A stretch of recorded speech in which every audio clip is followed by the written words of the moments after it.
will, hopefully, Barbara and Vincent will come while I speak.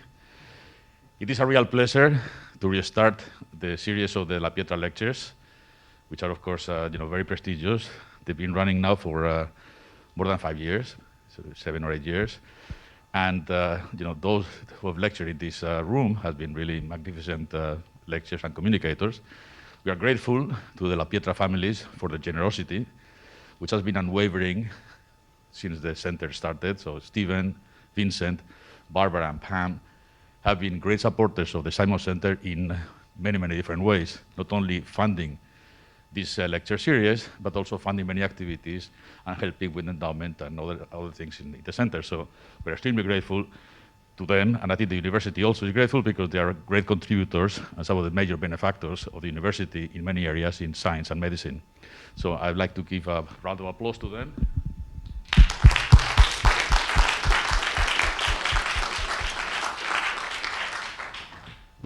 Now, today's lecturer is a little bit unusual but I think it's important that the Simon Center, when the pioneers, but Tony and others were thinking about the center, somehow had 3 legs: one on basic science, one on service to the community in the form of workshops and programs, and the third was mostly in the form of outreach in different forms.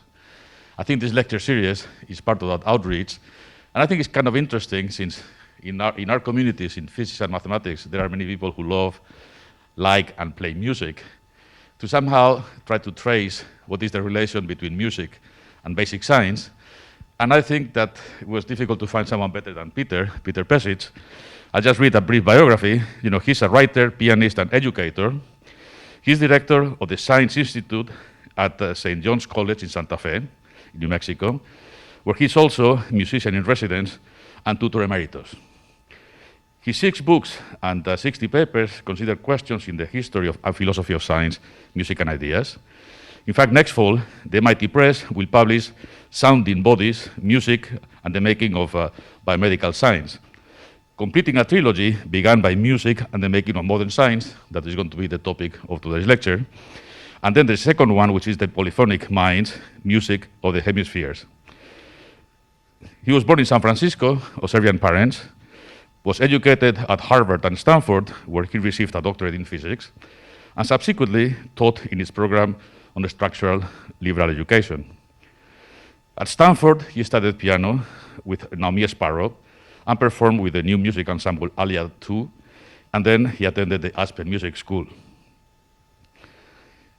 I think that, besides the Science Institute, he has served as editor-in-chief of the journal Physics in Perspective, and is an associate of the Department of Physics at Harvard University. So please, let's listen to Peter. Thank you.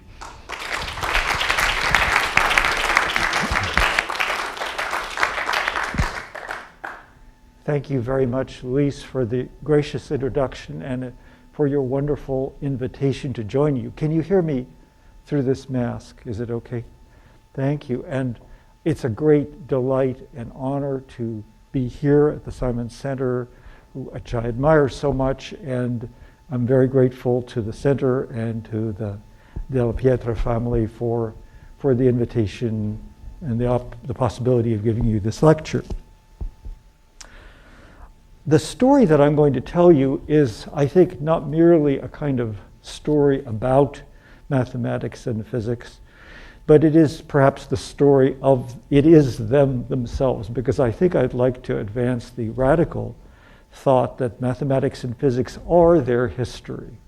They're not merely the end point that we can see now, but that they are huge structures that go back in time and whose development and nature is essential to what they are now and in the future. And the story that I'm going to tell you begins with the Pythagoreans, because they were the first to make a connection between number and the physical world, between vibrating bodies, strings, the hammers in a blacksmith shop in a famous myth, glasses, pipes, as in this illustration that you see before you. And that connection between numbers that seem in some way to stand outside the physical world and the phenomena of the physical world is, I think, the origin of all of the sciences and of mathematics as we know it today.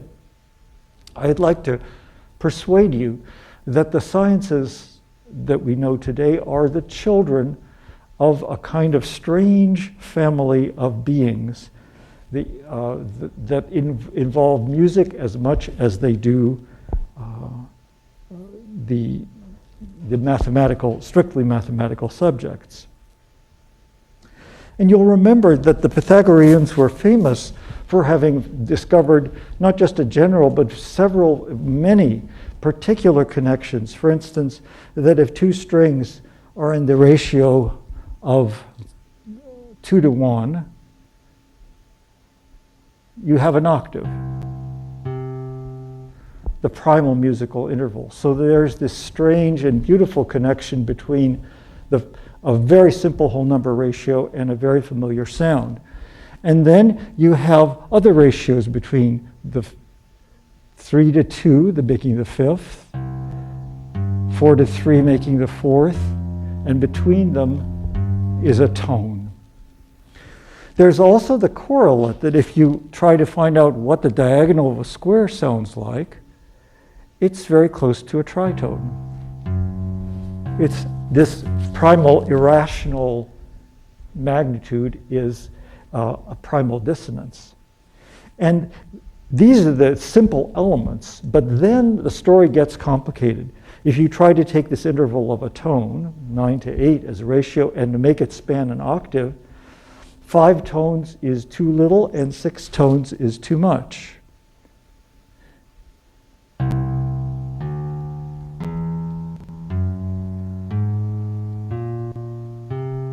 And the difference, you hear that little wiggle, is called a Pythagorean comma.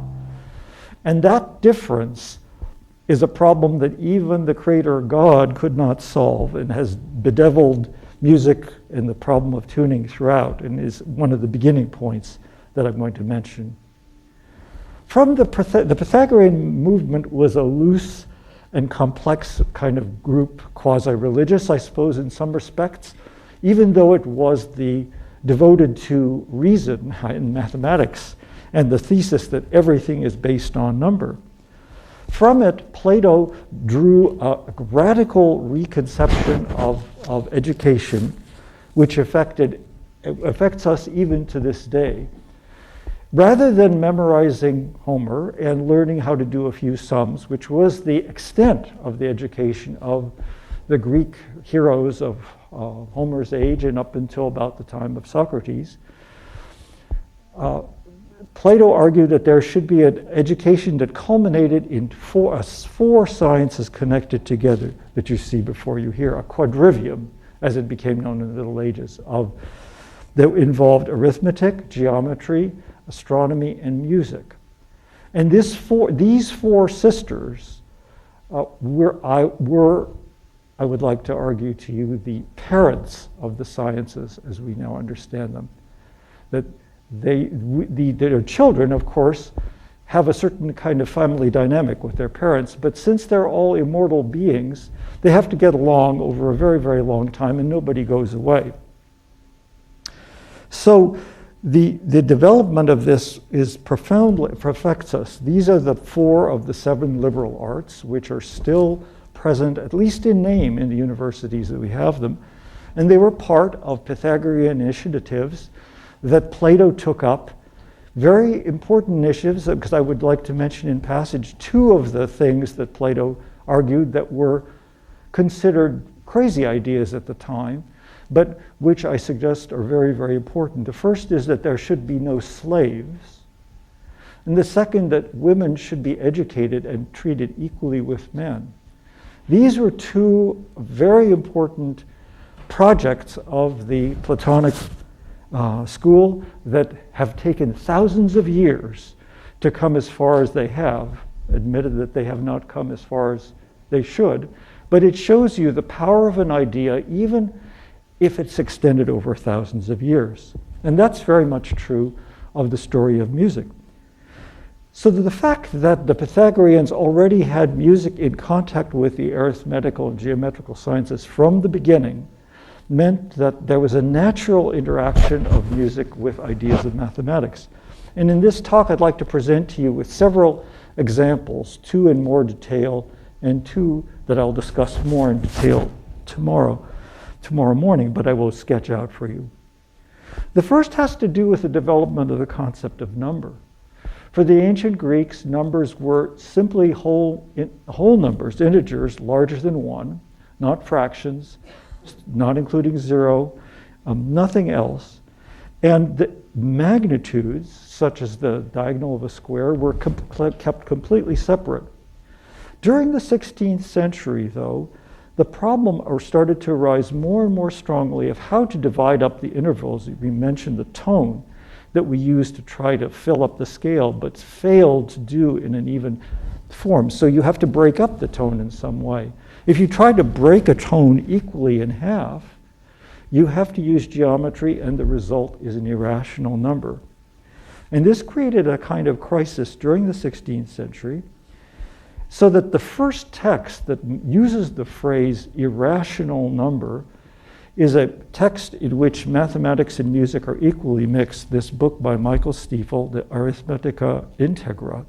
And here you see the first place in the Western tradition in which numbers 8 and 9, the interval of a tone, not coincidentally, and then the halfway point between them, the square root of 72, are written down on the same line, not kept separate as ancient mathematics had always kept them, but integrated together.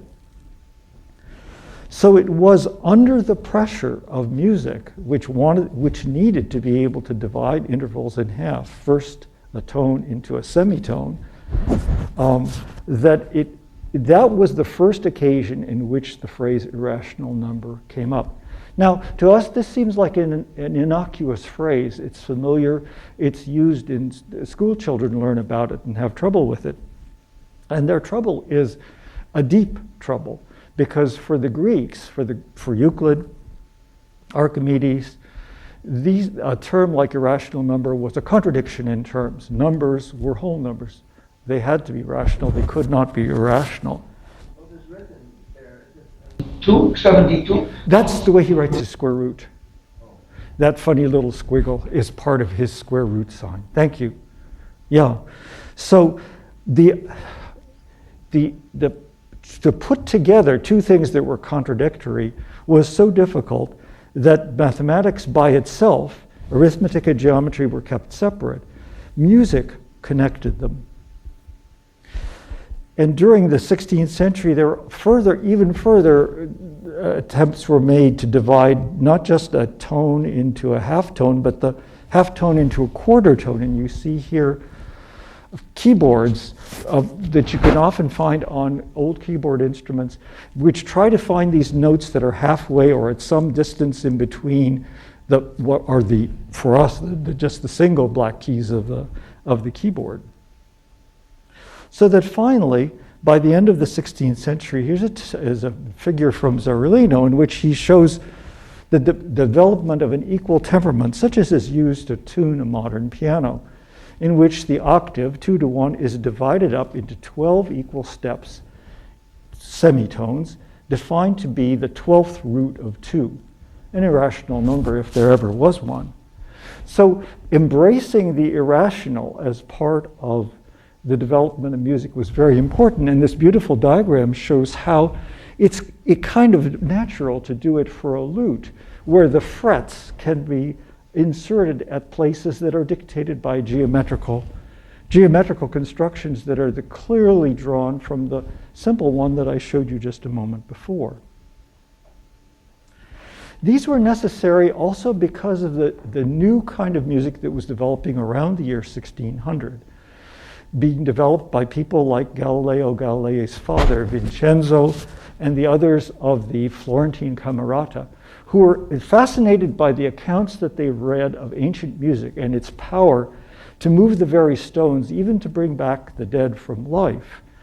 And so the beginnings of what they started to call opera were a self-conscious attempt to revive ancient Greek musical theory, along with the mathematics that went underneath it. And that mathematics meant using irrational intervals. For instance, here's a passage from Monteverdi's Orfeo, one of the first and greatest of operas, in which Eurydice is describing her dying words. A messenger is recounting this, and uses a highly dissonant interval, an interval which one of Monteverdi's contemporaries, Artusi, criticized as being highly irrational.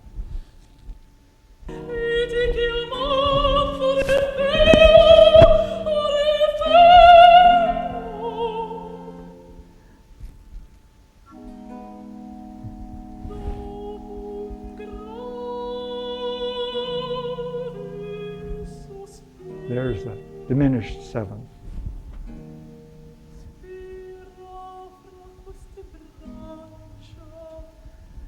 So you can see, to depict the moment where Eurydice is dying and giving forth a deep sigh, this very strong dissonance involving irrational ratios is called forth specifically to give the affect, to move the souls of the hearers so that they would not only contemplate but feel her pain.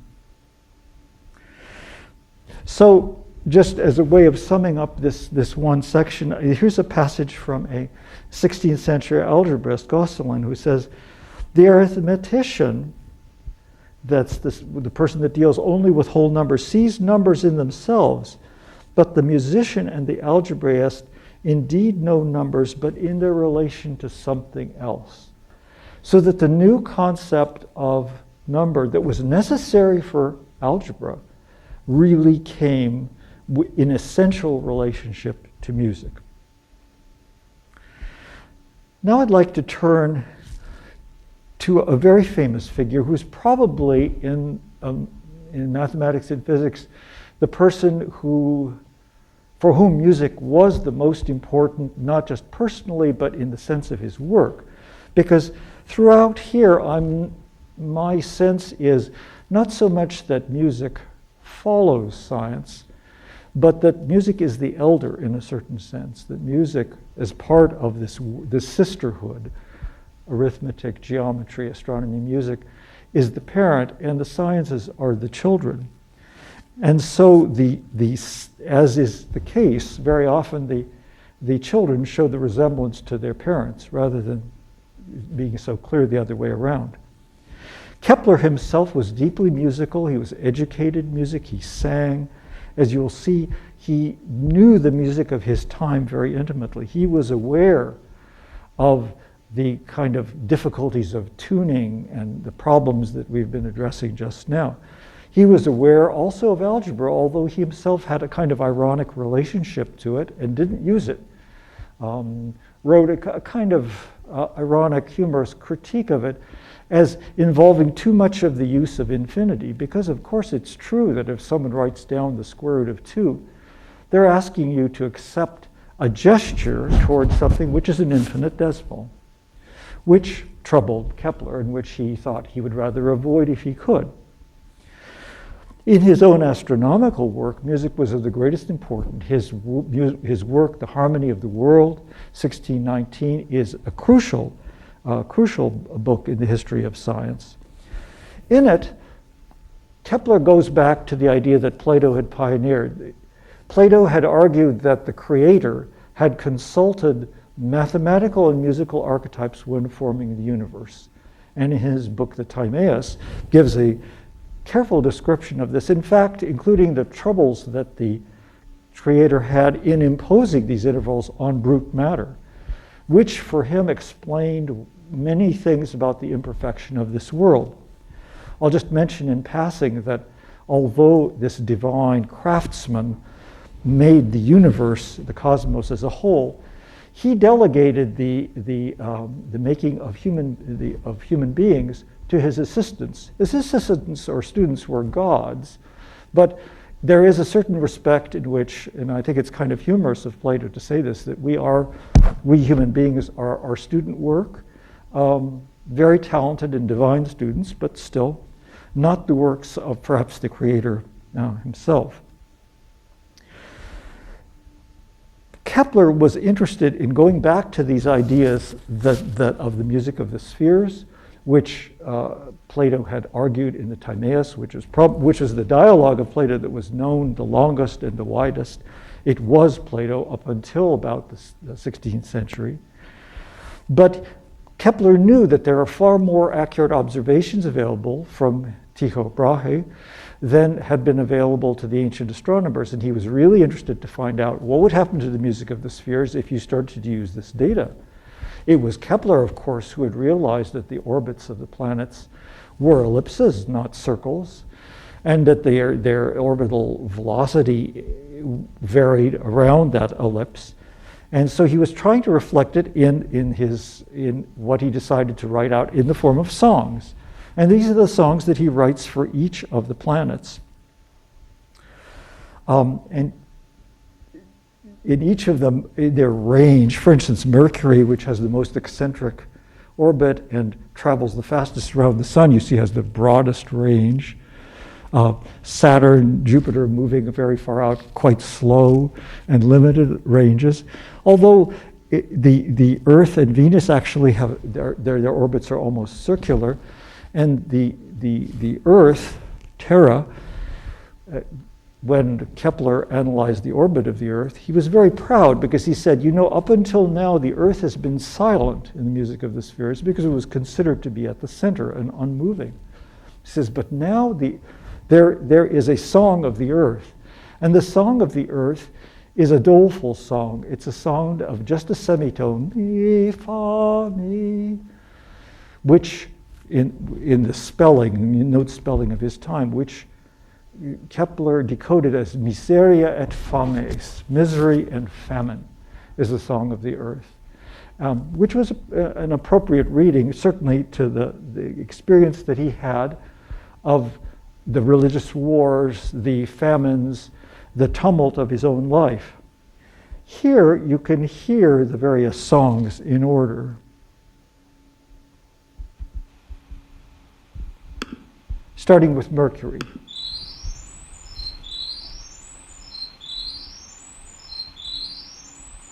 And Venus. Just a quarter tone. You really need those quarter tones. Then misery and famine.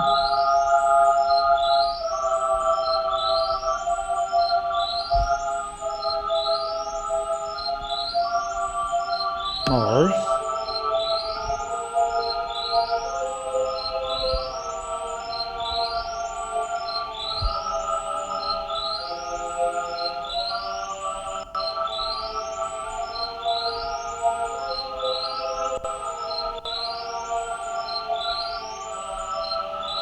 And Jupiter very far away and growly, very slowly moving. Saturn even further, even more growly.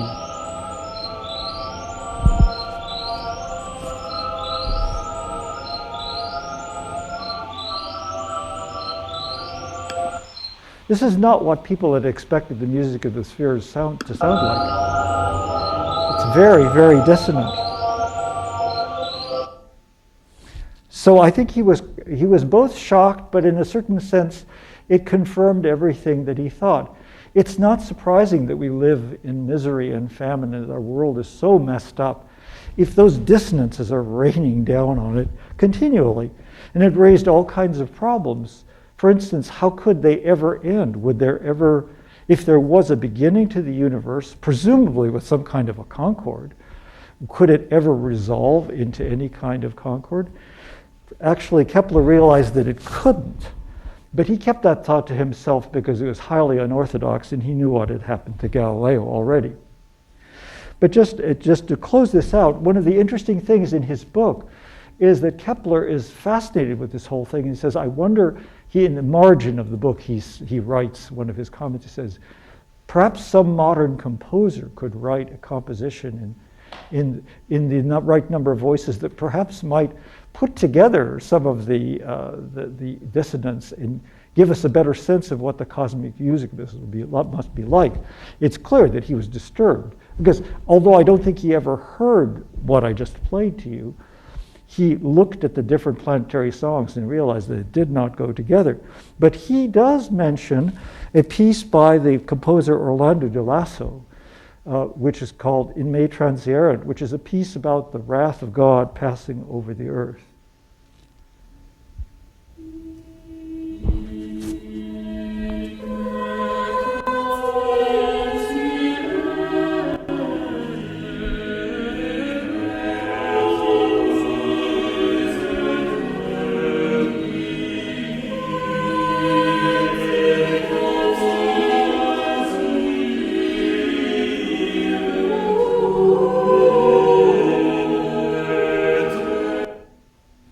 And this piece has the nice feature that that melody, that rising in May transient, when it's spelled out in the note names of Kepler's time, spells out mi, fa, mi.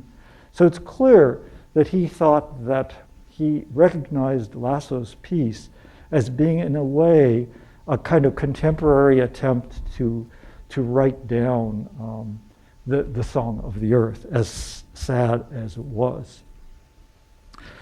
Now I'm going to skip forward a long distance in time to the 19th century and to another kind of seminal figure, both in the history of mathematics and physics and music, the amazing polymath Heinrich von Helmholtz, who's shown here in this wonderful portrait holding what is his most famous invention, the ophthalmoscope. And here's a detail where you can hear. The ophthalmoscope is that little device that everybody has had shown into their eye when they go to the doctor's office, a clever device by which Helmholtz was able to examine the back of the retina without creating so much of a reflection that would have dazzled the eye and made it impossible to inspect it.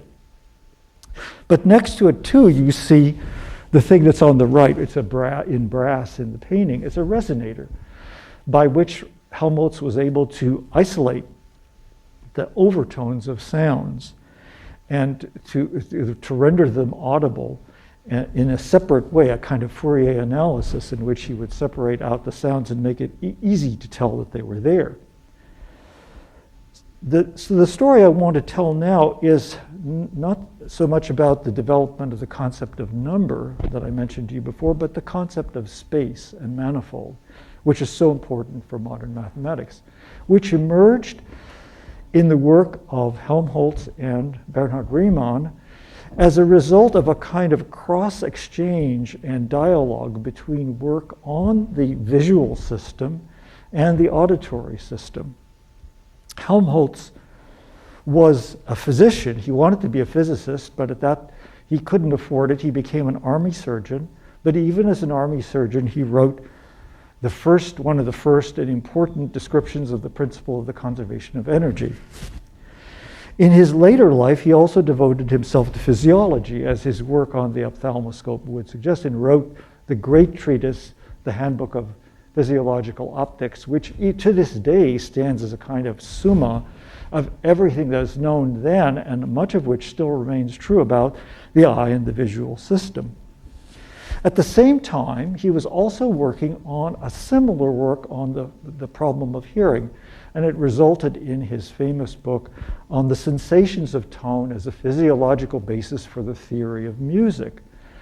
This, again, a kind of summation of acoustical, psychoacoustical, mathematical, and musical lore was of extraordinary importance and remains a kind of classic in the field. Helmholtz himself was a passionate amateur pianist. He took his piano with him to college.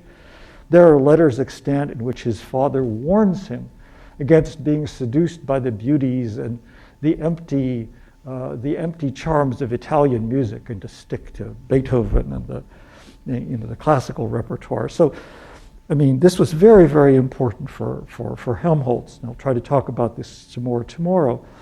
And he developed all kinds of devices, including this siren, this double siren, in which he could, instead of using vibrating strings, he could use puffs of air passing through rotating discs what sirens are even to this day now, to produce pure tones in which the spatial arrangement of the dots in the that you can see in that the air passes through is directly correlated with the frequencies that come out of it. And this resulted, as I mentioned, in this book on the sensations of tone.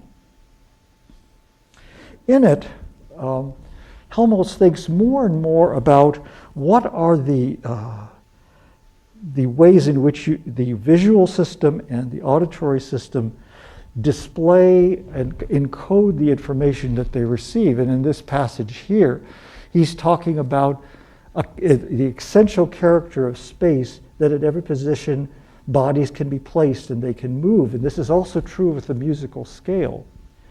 And at various other points in his writings, he notes that the ear is actually far more acute in its perception of distance and its ability to locate tones, even compared to the system of the eye. Now, the other character that enters into this story is Bernhard Riemann, who is one of the most famous and important figures in the history of mathematics. It's not well known that at the very end of his life, he only lived to the age of 41 and died in 1861, even though he had just put forward the Riemann hypothesis, which remains to this day the premier unsolved problem in mathematics, and it also made what I will also talk about, this famous intervention into the foundations of geometry. He had also given the first wave equation showing that the electric potential travels at the speed of light, even before Maxwell had done his equations several years before. Riemann was poised to have figured out all of electromagnetism, except that he died of tuberculosis before being able to reach that goal. But even in the time that remained to him, he devoted himself to trying to figure out the mechanism of the ear. The last 2 years of his life are marked by this study, so he clearly thought of it of extreme importance. There's a very, very interesting, so he died in 1861. The manuscript of on the mechanism of the ear was only published posthumously in 1867. And in it he says this extraordinary things. He's referring to a famous phrase of Newton in which Newton says, "I do not feign hypotheses, hypotheses non fingo," by which Newton was trying to say that he's trying to stick as close as possible to observation, and not to put forward hypotheses that are speculative. But Riemann, in this very, very little known passage, says, "We do not, as Newton proposed, completely reject the use of analogy, the poetry of hypotheses, but rather afterward emphasize the conditions that must be met to account for what the organ, the ear, accomplishes." So it's that phrase, the poetry of hypothesis, is a very extraordinary phrase, and one I think that ought to be of great interest to the people here at the Simon Center, because here Riemann, who is not given to poetic or analogous speech, reveals something about the way in which he thinks about things that I think is of great importance. So what was this controversy all about? It's a little hard to tell because Riemann's manuscript is unfinished at the time of his death. He's trying to argue that about the mechanism of the ear and the very small bones, the hammer, anvil, and stirrup, these tiny bones that enable us to hear each other, and that Helmholtz, the great physiologist, had argued click and make kind of noises, and that those are the noises that happen when we hear combinations, sum and difference tones. Riemann had differed, had argued for a kind of systems theoretic approach to the ear, in which the ear was a kind of a black box rather than an anatomical structure. After his death, Helmholtz became aware of Riemann's writing and took it very ill. He said he spoke publicly very in praise of Riemann as a great mathematician, but in private, in his letters, he described him as an amateur. And Helmholtz, in a reply that he published this diagram of the hammer. This is part of the hammer, one of the ossicles of the ear, of course, tremendously magnified.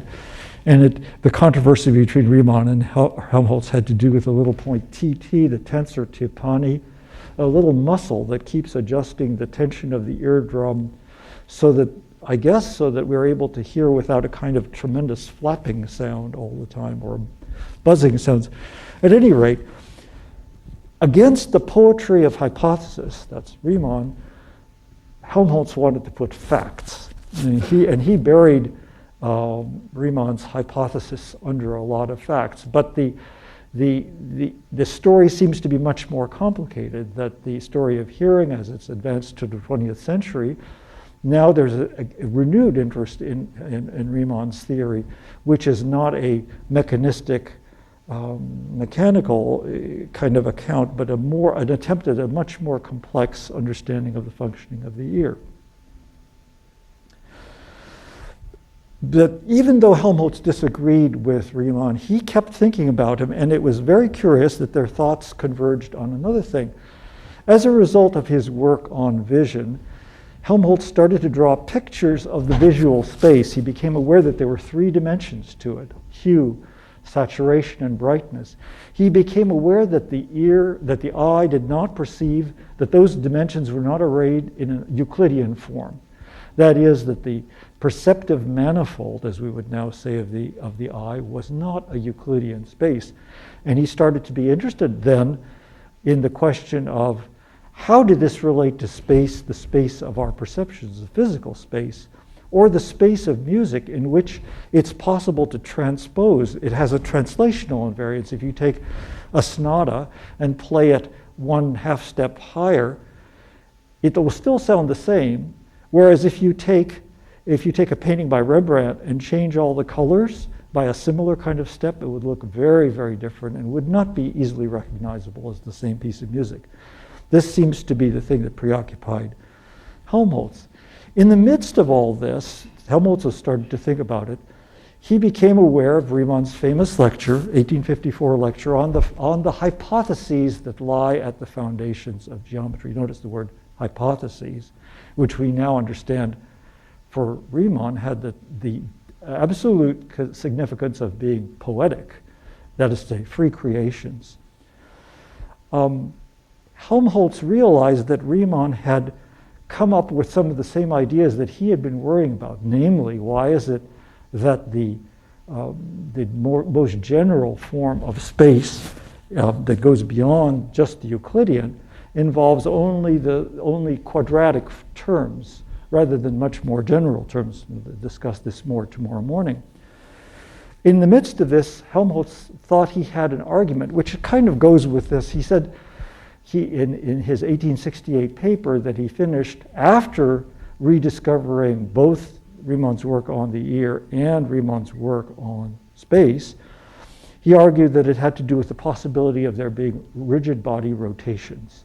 And in this intervention, which became the famous Raum problem, the problem of space, which he didn't get absolutely right. He wasn't fully aware of Euclidean geometry, and Sophus Lee and Eugenio Beltrami both sort of took him to task and said, like, look, there are other possibilities that you've ignored.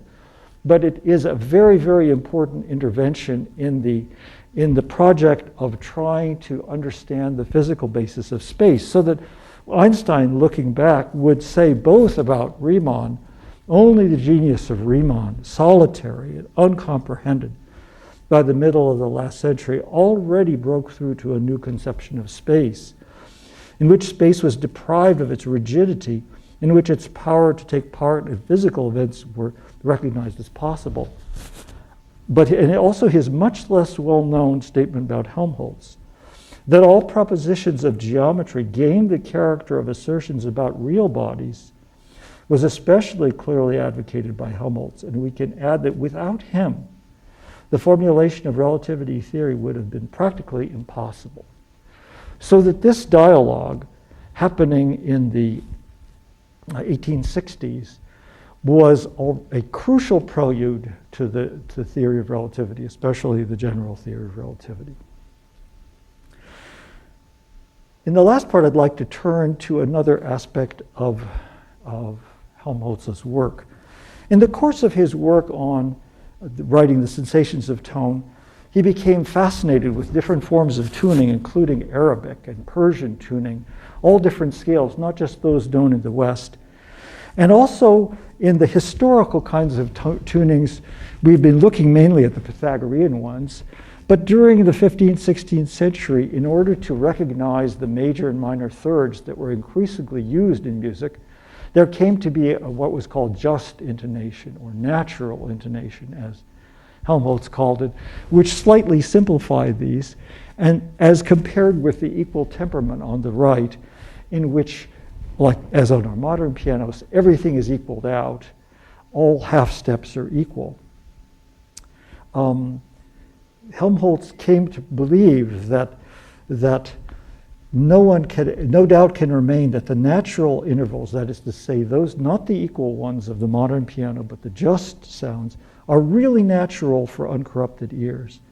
That moreover, the deviations of tempered intonation, equal tempered intonation, are really perceptible and unpleasant to uncorrupted ears. And lastly, that correct singing by natural intervals is much easier than singing in tempered intonation. His italics. This came to be a kind of holy cause for him. He built harmoniums, and we'll look at one in just a moment, which would divide the octave into many, many parts so that he could play these purer intervals and compare them with the different scales and in particular with equal intonation.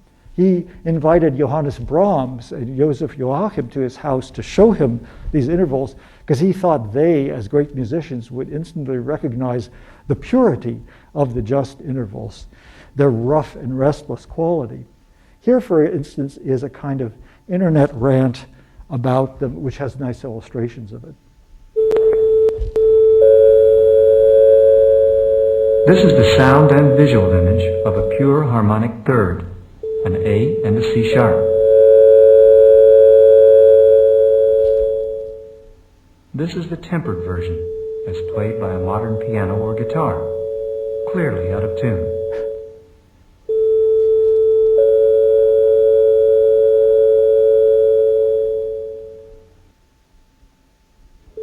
This is the pure harmonic fifth, an A and an E. 3 to 2. And the tempered version of a fifth, again, out of tune.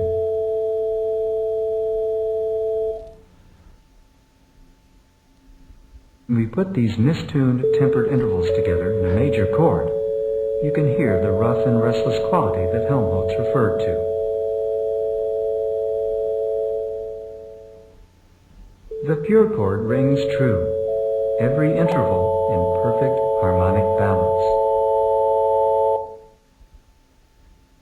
I mean, at the time, Helmholtz was regarded as something of a crank, but his day came 100 years later with the movement of authentic performance of early music, because now musicians try to perform in the temperament that's appropriate to the piece of music. Just to give you an example, which is very striking, this is the beginning of the Prophecies of the Sibyls by Orlando de Lasso, one of his greatest pieces. And first you can hear it as it's performed by a wonderful chorus singing basically in equal temperament.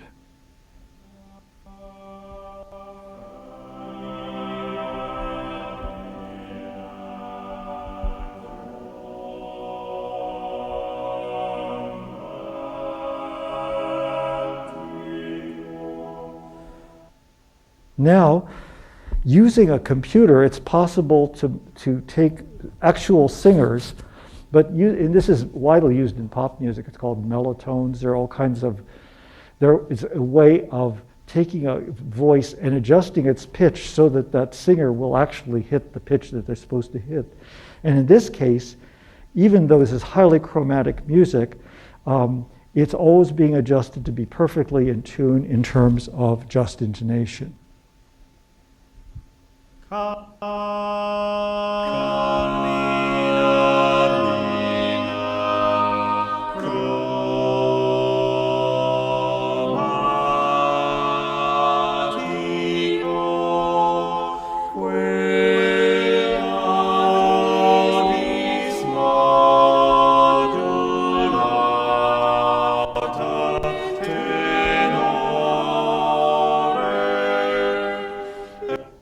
I think it's very striking because even if one doesn't have a good ear, there's a way in which the just intervals have a kind of startling clarity so that they can almost leap out at you. So you can see why Helmholtz was so struck by it. Now enters the last figure in our story, Max Planck, who was, again, a passionate amateur pianist. He composed, he wrote an operetta. Somehow, in the tragedies of the 20th century, Planck's operetta has disappeared from view. He thought very seriously about becoming a professional musician. As he wrote in his autobiography, looking back, for him, a kind of quest for the absolute was the underlying theme of his life. The outside world, he wrote, is something independent from humans, something absolute. And the quest for the laws which apply to this absolute seemed to me as the most sublime scientific pursuit in life. So throughout his life, he was trying to find what were the absolute laws of nature. And here's a kind of sketch of his life. That picture of him showed him as when he was a student in Munich. His early work was on the second law of thermodynamics, which he considered had to be an absolute law. He didn't agree at that point with Boltzmann. And he thought that his quest for the absolute would somehow save the second law from being merely statistical. Now, he went to work, he went as a kind of postdoc or doctoral student to work with Helmholtz, who was just preparing the third edition of his Sensations of Tone.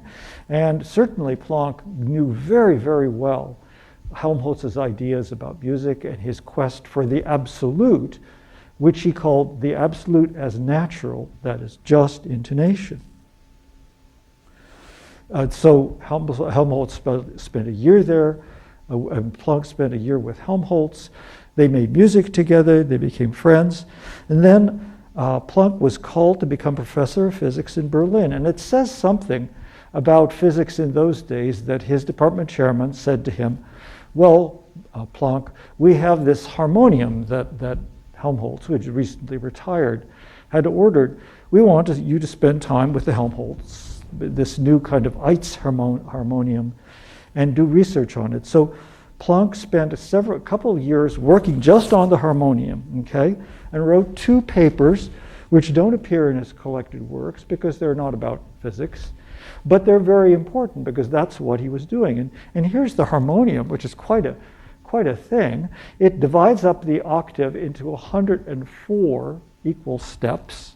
Here's its keyboard, which Planck said he learned to play, quote, with a little practice. So showing something about, this is a side of the man that one doesn't usually think about. And the paper that he wrote, Natural Tuning in Modern Vocal Music, is the only experimental paper that he ever published. And Planck was probably the first theoretical physicist, that is to say, in the sense of someone hired just to do theory, not to do experiment, which, as you probably know, was the expectation of physicists. Certainly it was true about Helmholtz, that he was both a theoretician and an experimentalist. And Faraday considered himself, he didn't like the word physicist, which was newfangled in the 1830s. He called himself a natural philosopher. Well, what is in this paper? So in this, Planck proposes the only experiment that he ever actually performed in his life. And the experiment was to test Helmholtz's theory. Helmholtz had said, trained musicians will gravitate towards natural, that is, just intonation, that kind of barbershop perfect intonation. And Planck said, okay, I'm going to have an experimental test of it, and the test is going to involve a composition. And Planck wrote this composition. He didn't call it composition, he's too modest about it. It's a carefully constructed series of modulations that starts and ends in C major, and in which, if the singers were to sing absolutely always adjusting to the natural intonation, at the end of the piece, they should have sunk down by half a step. Always making these adjustments. So it's a very clever thing. And here's how it sounds if it's done, if you have a computer perform it, and the computer will illustrate what he was expecting to happen.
Now I'll go back.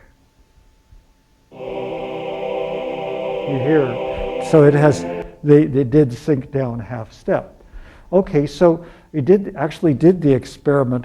There's a group of postdocs and students at Harvard who they call themselves the Planck tones, and this is their performance of the same thing. You'll hear the starting pitch at the beginning, at the end, and these are for singers, actual singers.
Didn't sink down.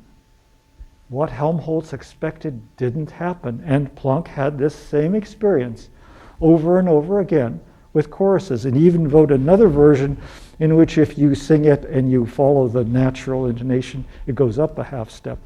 Being a good experimenter that understands you have to reverse the polarity of your experiment to check it out. Planck was shocked. This was the first big surprise in his young life. His admired teacher's theory did not work. The natural had been overcome by the artificial and cultural. It's clear that the singers that you just heard had grown up with pianos and with choral teachers that said, hold the pitch, don't let it sink, have the, get that piano note in your ear, and they did it very obediently. Even though nature, at least according to Helmholtz, would have said that they would have drifted a half step apart. So this was the first really moment in his life when he realized that what had been considered natural, or what had seemed natural, had to be reconsidered because it was not observed in nature.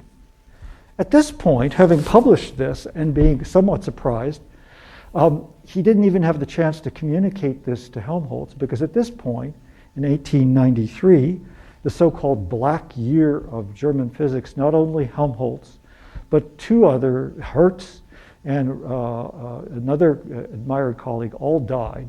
That is to say, almost the entire department that Planck was in died, and he was left as practically the only professor standing. So he had to drop these experiments with the harmonium. But there was another project.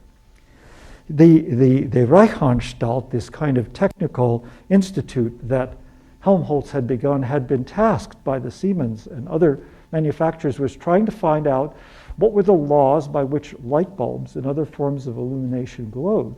This is the black body problem. So right in his autobiography, right after talking about the harmonium, which Planck discusses at length. He says, and then I started to work on the black body. So it's clear this is all happening just before and he turns to the black body.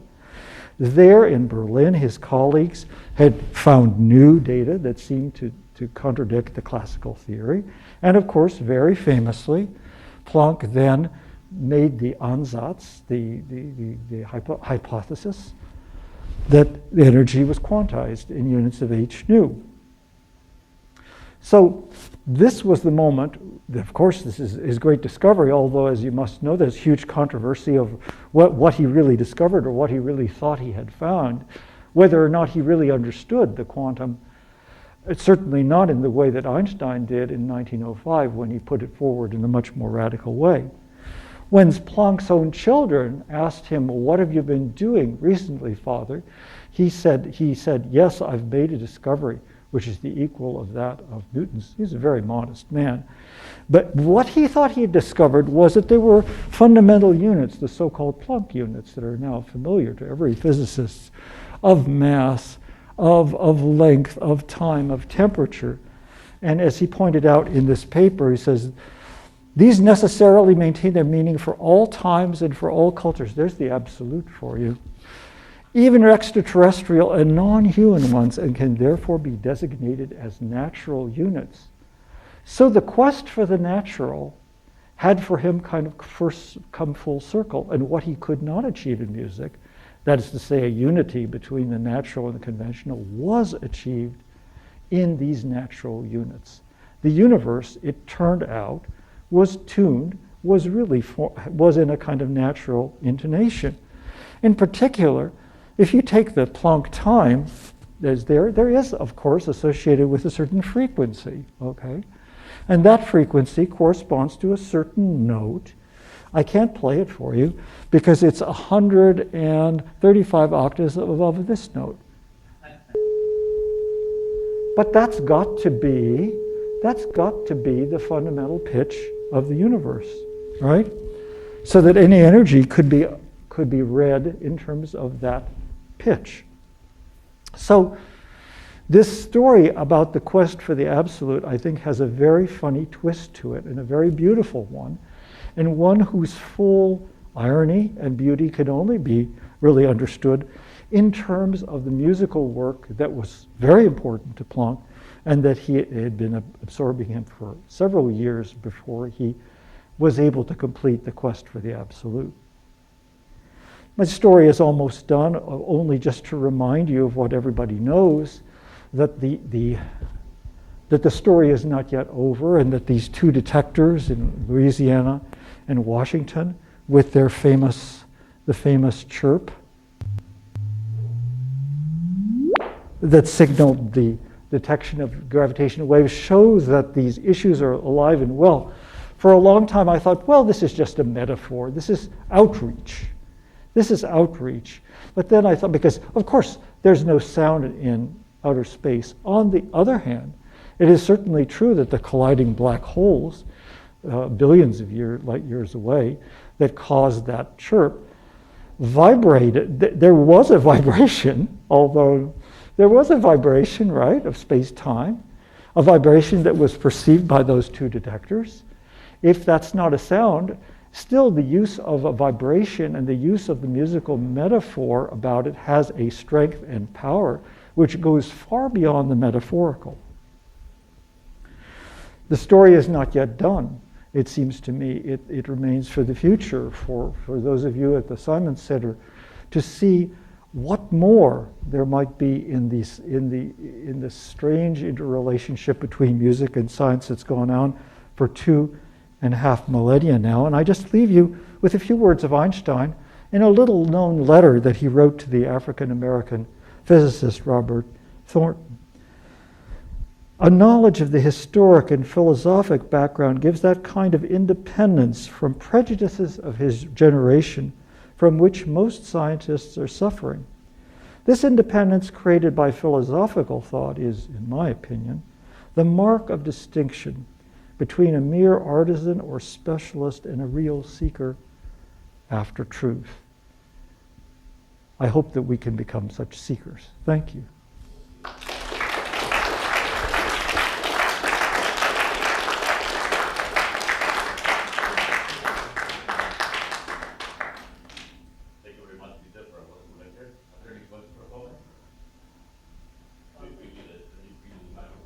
Yes. Thank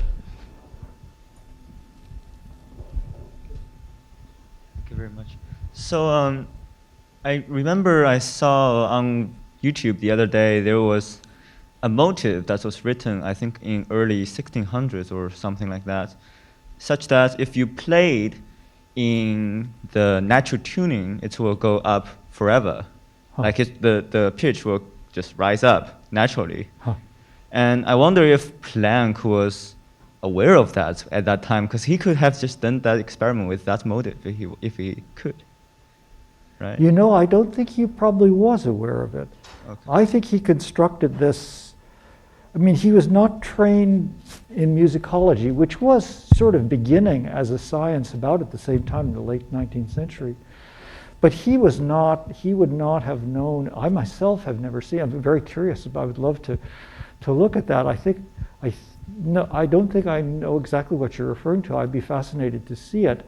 And it's clear that the whole question of this question had been revolving, as your example suggests, had been revolving around people's minds for hundreds of years already in some form. Could be. I mean, I forgot the name of that motive, so I couldn't search it up right away.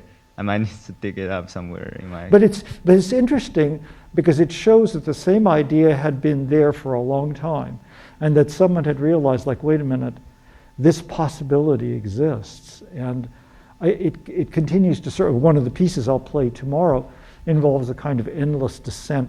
It's called a risetone, which is used now a lot in computer music to suggest a note that appears psychoacoustically to keep going up or down forever.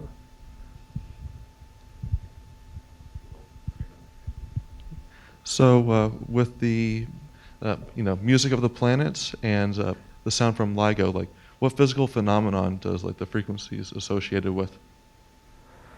Well, it's clearly not a physical, the physical phenomenon is clearly or if one believes the models that are constructed, the coalescence of two rotating black holes. Visibly, it's hard to see what, I mean, the word visible seems inadequate to encompass electromagnetic phenomena that go far beyond the visible spectrum.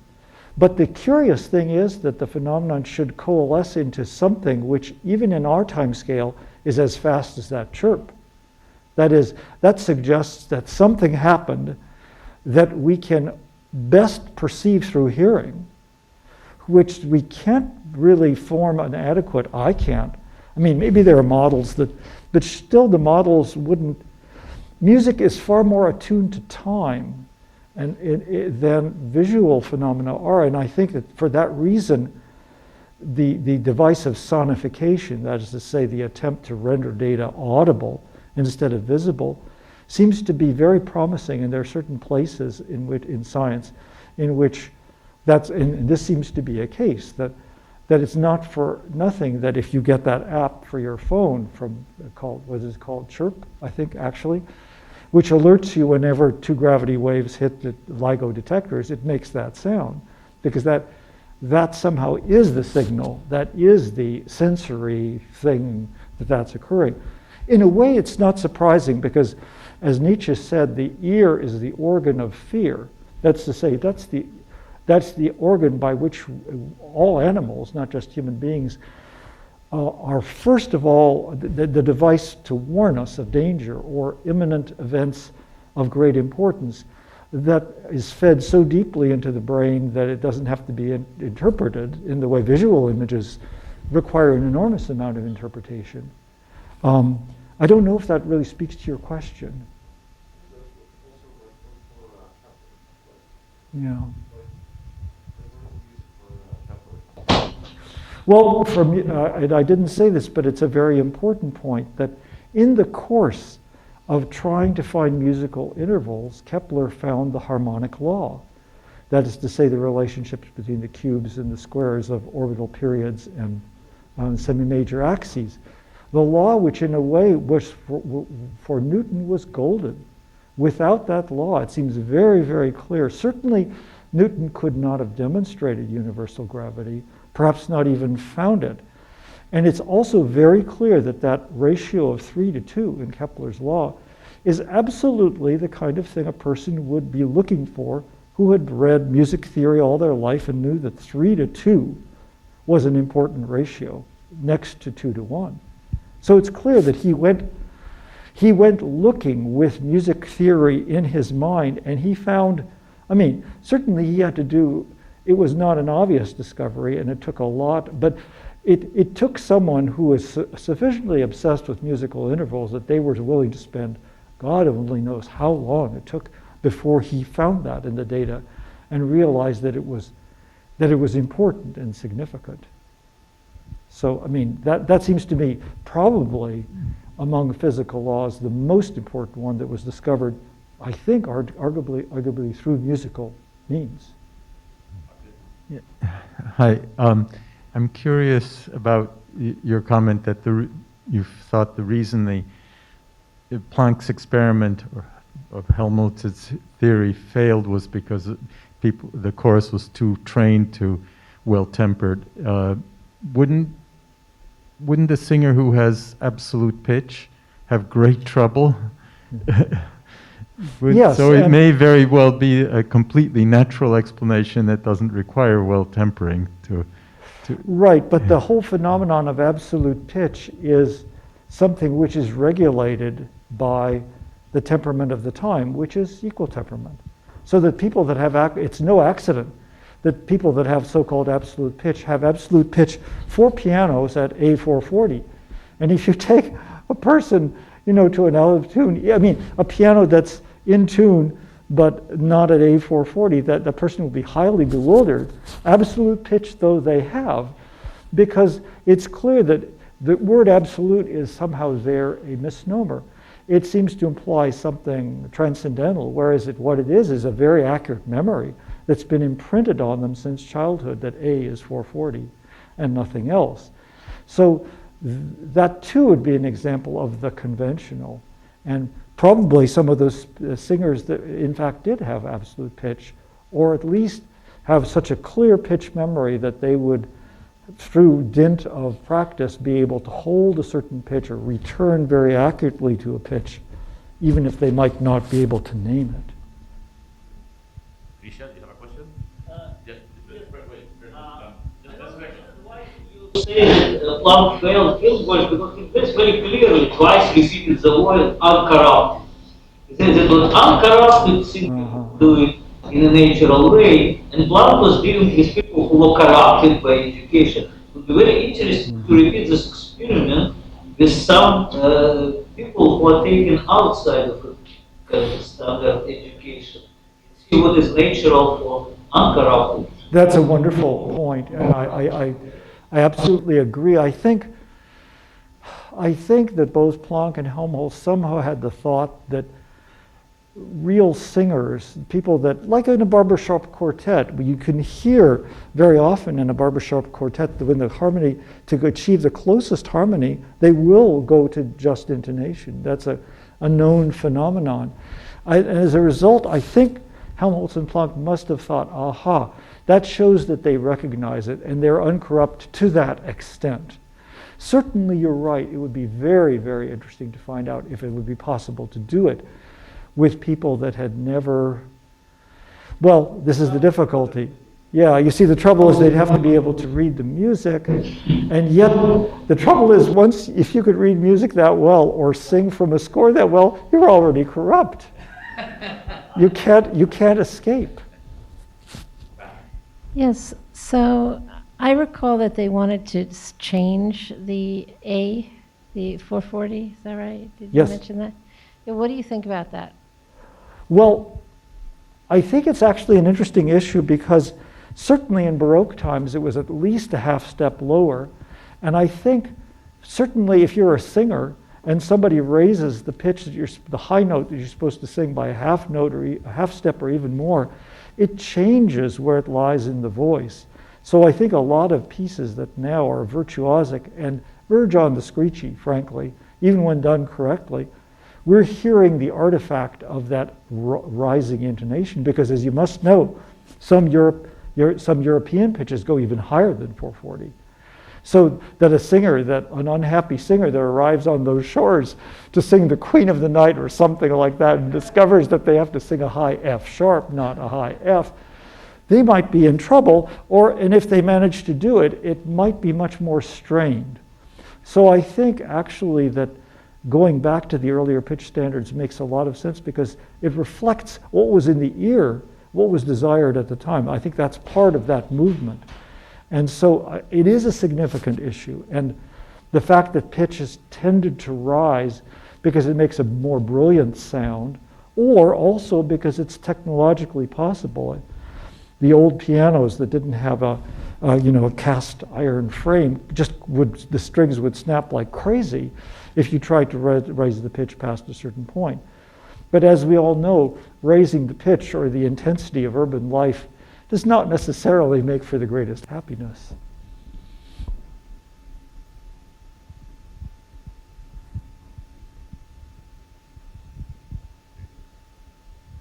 I just want to add a little bit comment on the related question of the absolute pitch and the choice of basically the gauge of the pitch. So I remember so I think the issue is that it's just that we are trained to get used to a standard instead of, so this is actually not the issue with the absolute pitch itself, but it is the frustration of not meeting the standard. Like you see what I mean? Like it's just okay for some people who have absolute pitch, but they will be like, I feel okay if I go technically out of pitch in terms of the well-tempered thing, but they will, like, if they are not trained in their standard, they will feel, okay, why not just do it? There are degrees of absolute pitch. In fact, strangely enough, Max Planck himself had absolute pitch and noticed with discomfort that as he grew older, his sense of absolute pitch was less secure. And he would tolerate bigger variations. Mozart's sense of pitch was within an eighth of a tone. People have argued. So, I mean, and that's not actually that surprising, because if I were to play to you, if I had a pitch generator, even if I change a pitch by a couple of cents, each semitone being 100 cents, you could hear it. You could hear that it was not the same pitch. The ear is quite a bit more sensitive than the eye. Although it's hard to compare sensitivity to what? Is it to color? Is it to the eye is perceiving so many things, whereas the ear is perceiving, in this case, just one thing, just frequency in this case. So even that is relative. And I think, people that there are certain drugs that would affect the nerves of the ears that would, I think, affect the sense of pitch also. There are forms of deafness. Fauré was said to have been subject to a kind of deafness that actually altered the inner sense of pitch, so that some of his late works, some people argue, sound kind of strange, because he is actually, what he's writing is not what there's a kind of disconnect. So there are all kinds of problems that can be had there. But it's different than the problem of color vision, where it's possible if a person has an injury in a certain part of the visual cortex, they'll see everything in black and white. It's not possible to do that with music, because it's happening it doesn't have the depth of levels of processing that the visual cortex does have. And in that sense, it's both more revealing in a certain sense of the neural structure of what's going on. Is dodecaphonic music a way of avoiding temperament altogether? Well, it's always premised within equal temperament. You see, that's part of the premise, is that already this democratization has occurred, so that all 12 tones have been reduced to equally irrational multiples of the 12th root of 2. Therefore, you can make them equal, and you can have a 12-tone row, whereas in Bach, it's not perfect. His temperament is not perfectly equal. It's a well-tempered, which meant that there are certain inequalities, but they're being held within bounds, so that it's possible for him to write in all of the keys, the major and minor keys. But the 12th tone really involved embracing embracing equal intonation to the max, it seems to me. Well, there's a musicologist, Ross Duffin, who wrote a book Yes. called How Temperament Killed Harmony. Right, and it's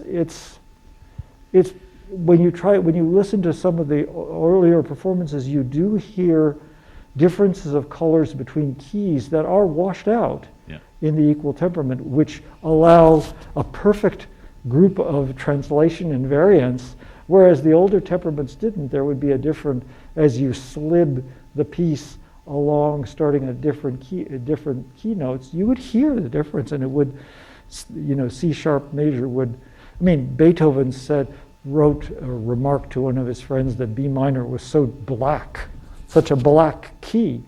It could be the temperament of his time that, the way it was tuned in the pianos of Vienna of that time, it did have a kind of dark sound that C minor wouldn't have had. Well, he only wrote one sonata in D minor. I'm trying to think, is there a B minor? The Tempest. There's the B minor Mass. I don't think there's no piano sonata in B minor. The Tempest. Does have a B minor section? Tempest is D minor. Interesting. Okay. I thought that was D minor. Anyway, any more questions? Well, if not, tomorrow we'll have a lecture with more technical details at 11. And then there will be a concert with, thanks to Thomas Malenich, who is, the great expert of pianos at Stony Brook. He rebuilt this piano that he found for us last summer, and it's been kind of an odyssey. He should write a little article about it, how to not only do the building and the rebuilding and finding all the pieces, and somehow it was finished, say, a few days ago. So it's kind of miraculous that the piano is here, is in tune, and it sounds wonderfully. And in fact, we also managed, thanks to him, to find a harpsichord for tomorrow, so that it will be delivered at 11, and that way, we will be able to listen to Frescobaldi and maybe Bach in a harpsichord with presumably natural tuning, and then compare to some other interpretations in a tempered instrument. So that will be at 5 o'clock tomorrow afternoon. If you're willing to come for the concert, if you want to come at 11 also for the more technical lecture, you're more than welcome. Let's thank Peter again for a wonderful lecture.